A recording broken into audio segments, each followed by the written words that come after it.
Welcome everyone to the 2020 Candidates Town Hall. The Rossmore Homeowners Association is proud to be able to offer this event every 2 years as part of our service to our members and the community as a whole. Good evening. We're back from our break here. Wanting to welcome the LAUSD Board of Trustee candidates. Please welcome our following candidates: Jody Robanis, Porvi Trivedi, and we've got Chris Farnham. Got it. Okay, I'm trying to read his name card over there. Anyway, let's get going. Here we go. Miss Marion, could you? Yes. Can you hear me? Yes. Okay, good. Perfect. Welcome, and thank you again for your process and your responses to our requests. Our first question will be a basic introduction, if you would please. And we'd like you to talk about basically about yourself and also include any educational background in that, if you would please. And you will have 2 minutes. And we ask that you watch our timers here. They'll keep you on cue, and I think you were witnessing that when you were in the back of the audience. And Chris, you all allowed us to call you by first names. We appreciate that. And so, Chris, if you would begin, we would appreciate it. Thank you. To the Rossmore Homeowners Association for this town hall. I am Chris Forhan, and I'm a candidate for Trustee Area 2 for the Los Al School District Board. I'm a well-qualified candidate for the Board of Education. I have served 38 years in public education. I have great respect for Los Alamitos School District. My wife and I raised 2 children who attended K-12 in Los Alamitos and went on to 4-year universities. Sadly, our daughter, Mandy, died of an incurable blood disorder while in college, and my wife, Jill, died in 2018 after battling breast cancer for 30 years. I have lived in Trustee Area 2 since 1980 and have 2 wonderful grandsons attending Lee Elementary. As a teacher, a principal, a director, and pre-K through 12th grade assistant superintendent of ed services, I've been recognized for my leadership, providing timely and clear communication, my support of programs that enhance learning, for stakeholder involvement, and for always putting kids first. I've been recognized for valuing diversity and involvement in PTA with the Honorary, Life, and Oak Awards for service to kids and community. I have led my schools to 2 Golden Bell Awards from the California School Boards Association for our work in arts and education. I know and support programs and activities that honor all people, their ethnicity, and their culture. My background, experience, integrity is one that is consistent with core values of the school district. I'm a good listener, collaborator, and one that will take action. Thank you. Porvi?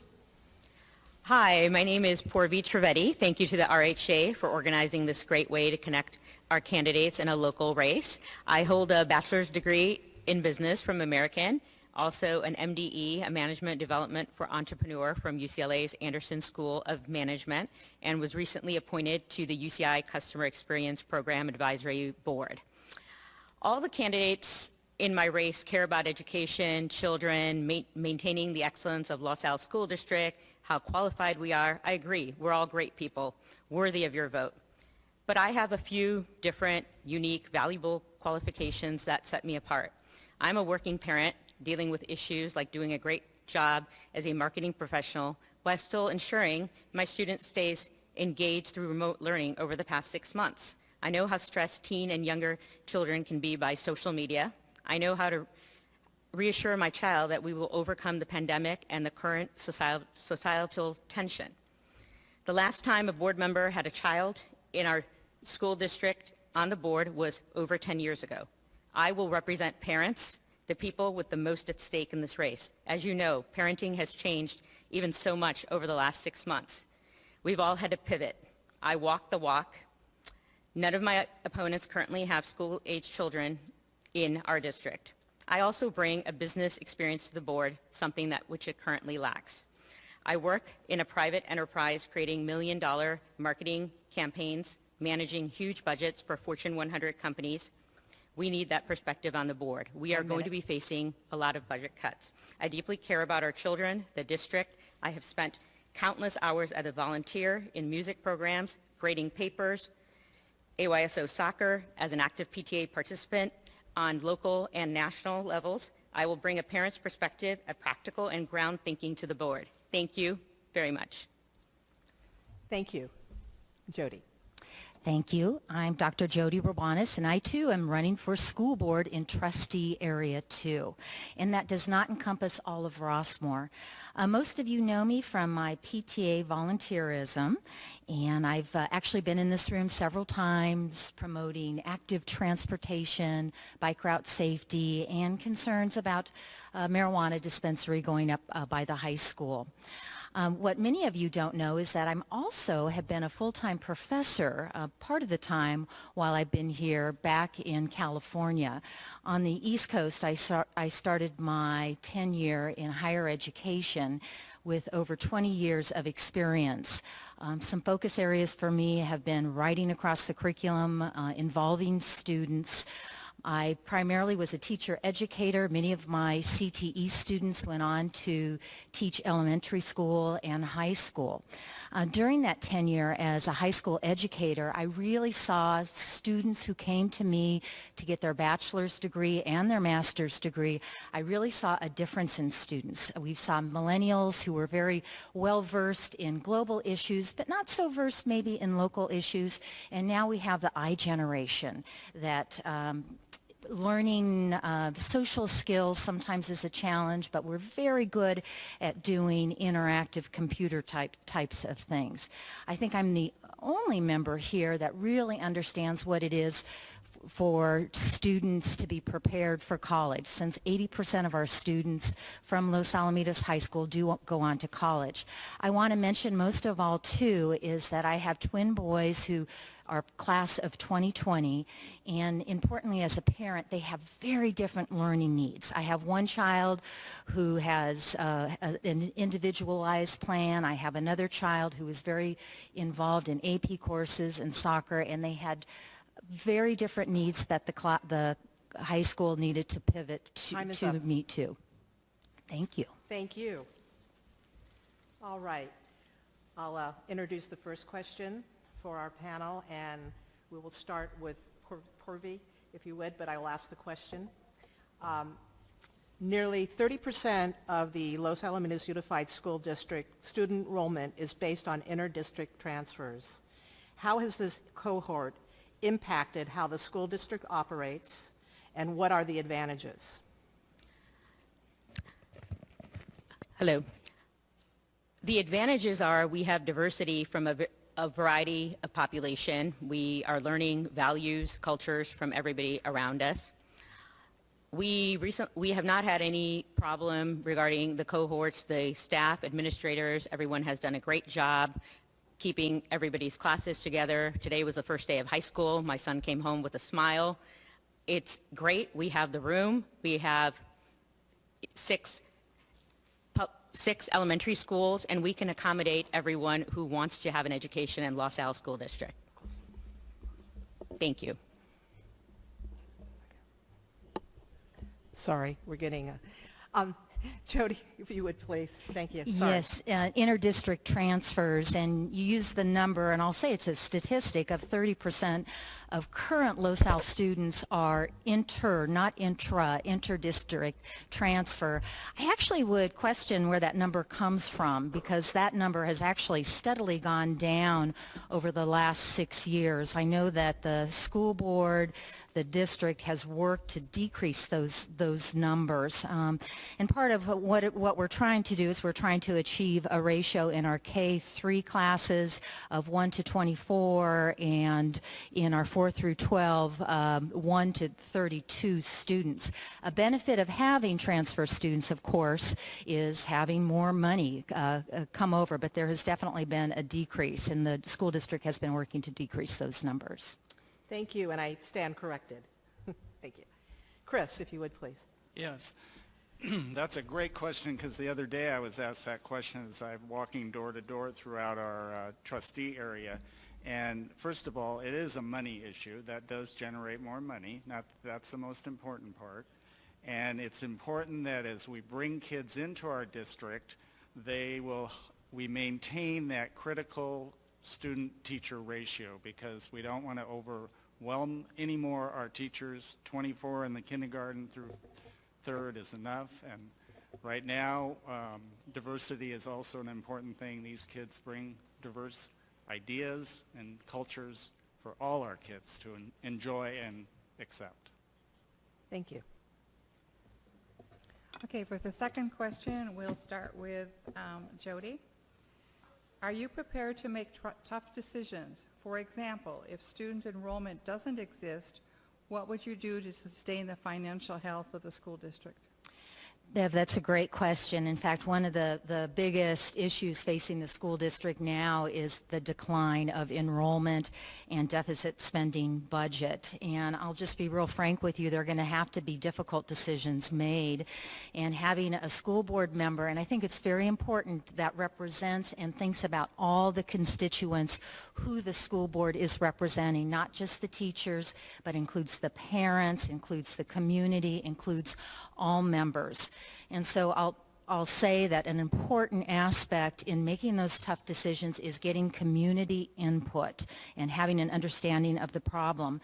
But I also want to say, too, is that I do champion teachers that are nimble, that are well prepared so that they can teach in many different areas. We're a one high school school district, and never have I experienced high school teachers that can teach in one content area and then shift and teach in another. So it's going to be asking more of our teachers, it's going to be asking more of our staff, but there are going to be tough decisions that have to be made.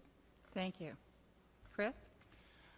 Given the pandemic, there's absolutely going to be issues brought to us that as board members, we're going to have to find outside resources to help supplant or help us enlarge the number of dollars we have to meet the needs of our kids. So I would look to the outside for grants. I would help the staff understand that we got to go after that money. And I think one good thing I've got going for me is that I have the experience of having lived through budget cuts in my district that I worked for. So I could bring that to the table. Thank you. Thank you. Parvati?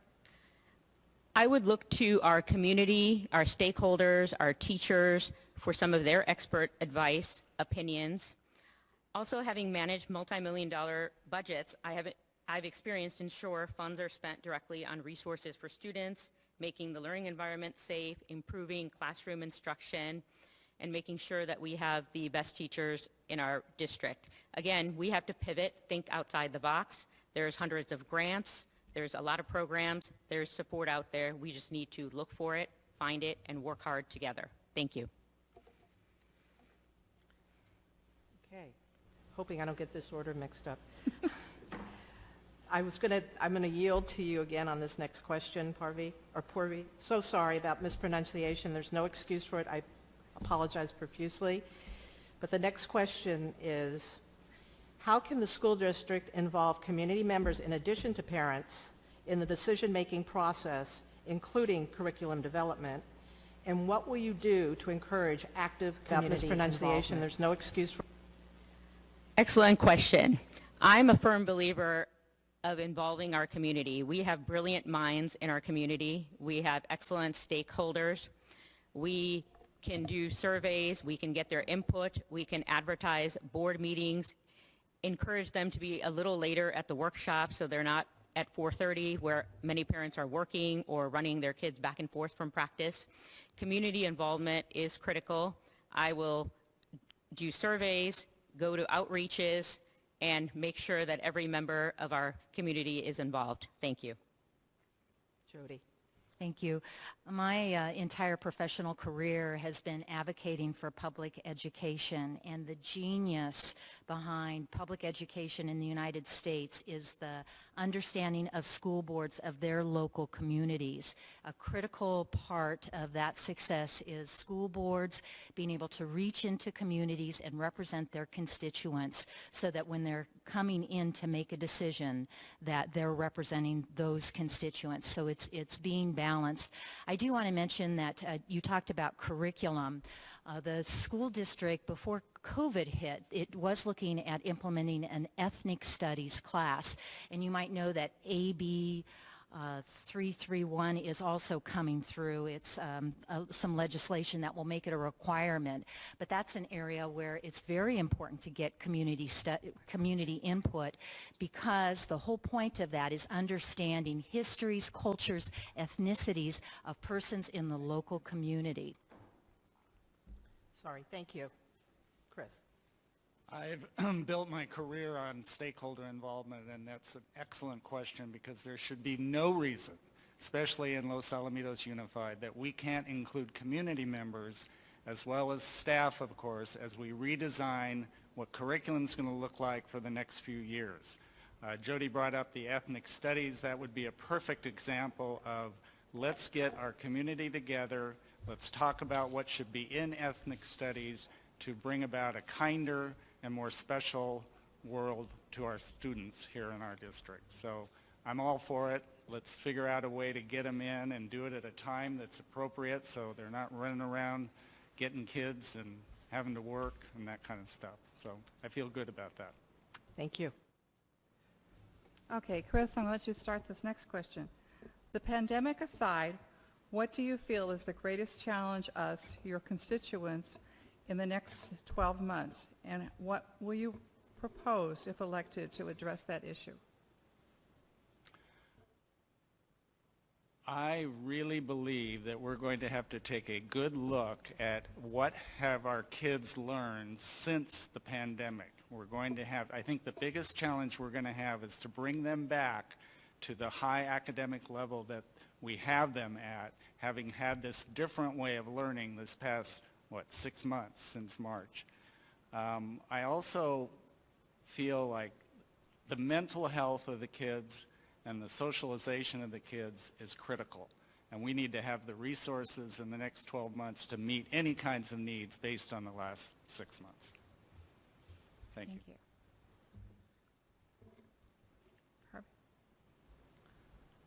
Barbie, yeah. Oh, thank you. This is a three trifecta. First one, learning, different learning perspectives. Everybody's at a different level. Remote learning has been challenging for many students. Remote learning has been a success for many students. Now children are slowly returning to the classroom, but there's still a gap. Teachers are working hard to bridge the gap. Secondly is the budget. We are going to be facing massive budget cuts, so we need to make sure to spend our money directly on resources for students, making the learning environment safe, and improve classroom instruction. Lastly, mental health. Many of our children are not doing well, and we have to build upon the mental health resources that Dr. Pulver started inputting the wellness centers at Oak and McAuliffe. Thank you. Thank you. Jody? Thank you. Along with my colleagues up here, I'll say the mitigation of learning loss from COVID, and it's just really hard to say that aside from COVID, but one of the points that I think members, and I think it's so wonderful we have these dialogues and we look at our school board and discuss some of these issues. Thank you, RHA, for doing this, but understanding learning loss, and it's not the same for all students. Students with special needs, students with autism are going to have greater regression of learning loss without that face-to-face influence compared to other students. Some other issues that I think are top of the list, looking at human relations and diversity, mental health and support. I also think that we need to be looking at some solar projects in the school district, budget deficit spending, and then of course adapting to this new trustee area sort of system. Thank you. Thank you. Jody, we're going to start with you on the next question. Yeah, thank you. What are your plans to ensure that all special needs students receive a free and appropriate education in an in-person, safe educational setting? What are your ideas in making up for the setbacks in their educational, emotional progress due to the shutdown in an adequate online setting?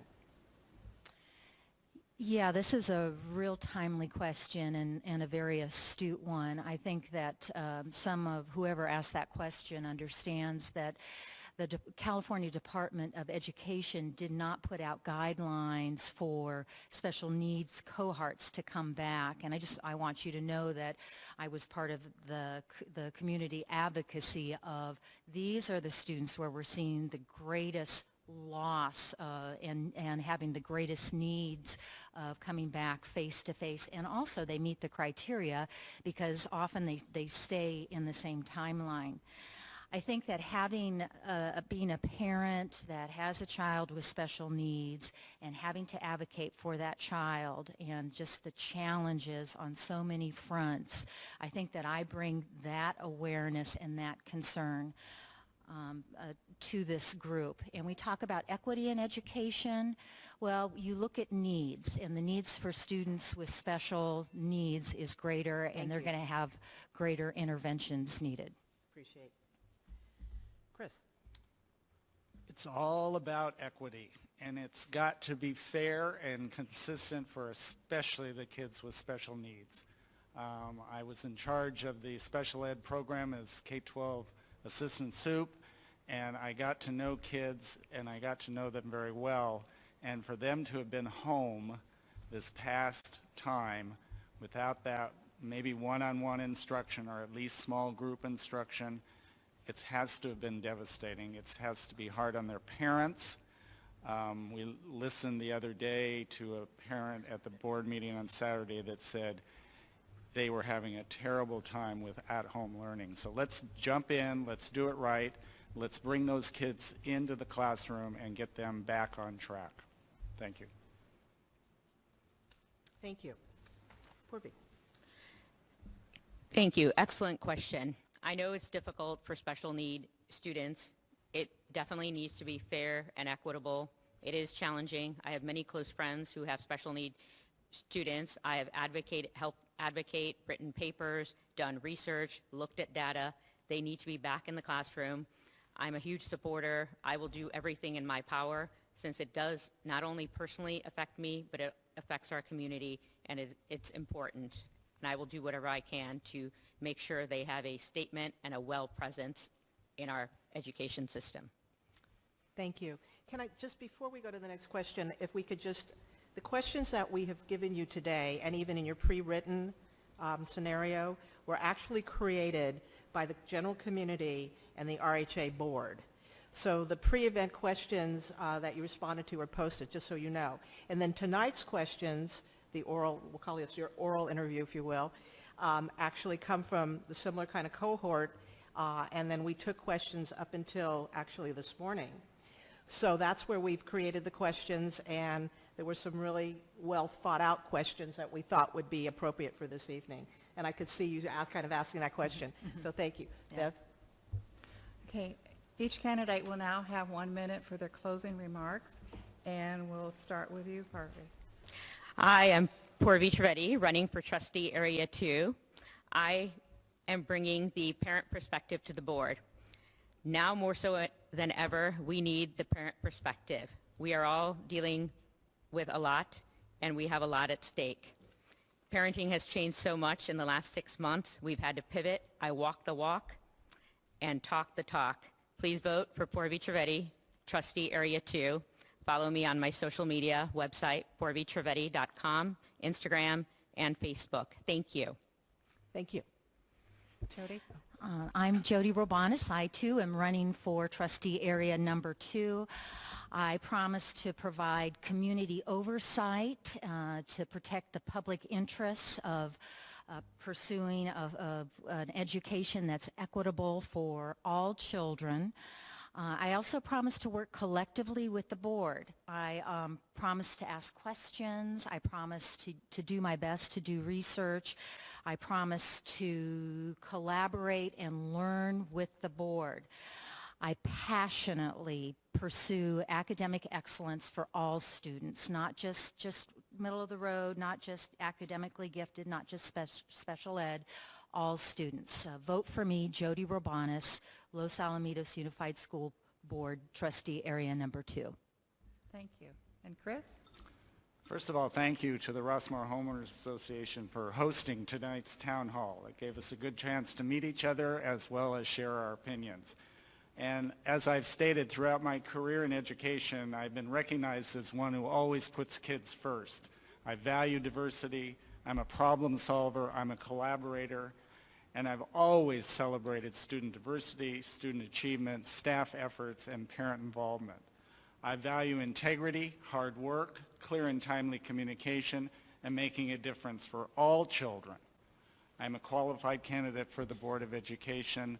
Please vote for Chris Forehand, Trustee Area 2, Los Alamitos School Board. Thank you. Thank you.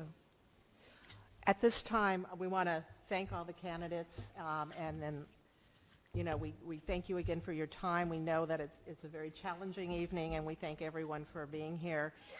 What we're going to do is now take about a 10-minute break and set up for our next segment with the RCSD candidates. Thank you again. Thank you. Thank Thank you. Pleasure to you. have met Thank you. you, candidates. Thank you for your participation.